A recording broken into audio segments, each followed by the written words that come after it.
So Teddy Roosevelt, to clear his head, goes out to North Dakota where there were just territories. He's Mr. Rich Guy, is sleeping on the ground, the ruggedness of ranchers, wearing glasses. They look down on him, but he earned their respect.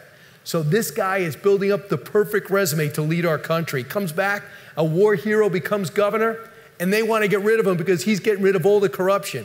So they make him vice president. He doesn't want to do the job. He's like, it's a place where careers die. He's in the mountains and finds out McKinley's shot. This horrible human being that's going to be a disruptor is not worthy of the office, is too raw, too much of a self-promoter, becomes president of the United States. Well, one thing he wanted to do was address race in America, and he read Up From Slavery. That's the autobiography of Booker T. Washington. He has his wife read it. He says, we have to meet this guy.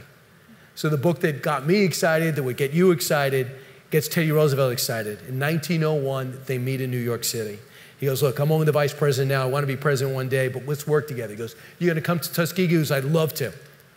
McKinley gets shot. He dies. He writes a letter. I'm not going to be able to make it to Tuskegee. You're not going to believe it. McKinley's dead, and I'm president. He said, why don't you come visit me?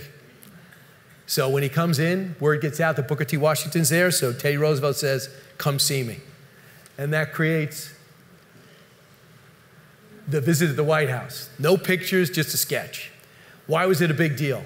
Because in the South, they were not ready for a black man, even the most prestigious, famous one of the country, to go to a white man's house at the White House. As despicable as that is, that was America at that time. It created the most hideous headlines, it's all in the book, that you can imagine. And they had no idea it would cause this uproar. In Teddy Roosevelt's mind, this is a great man, self-motivated. He's going to teach me how to take the South and how to make life better. And in Booker T. Washington's mind, the more power I get, doesn't want it for himself, he doesn't want to be rich, the more power I get, the more money for African Americans in the South, and more money for Tuskegee and historically black colleges. They realize everything blew up, we have to keep our relationship low-key. And they did. And guess who one of the key advisors for Teddy Roosevelt for 7.5 years was? Booker T. Washington.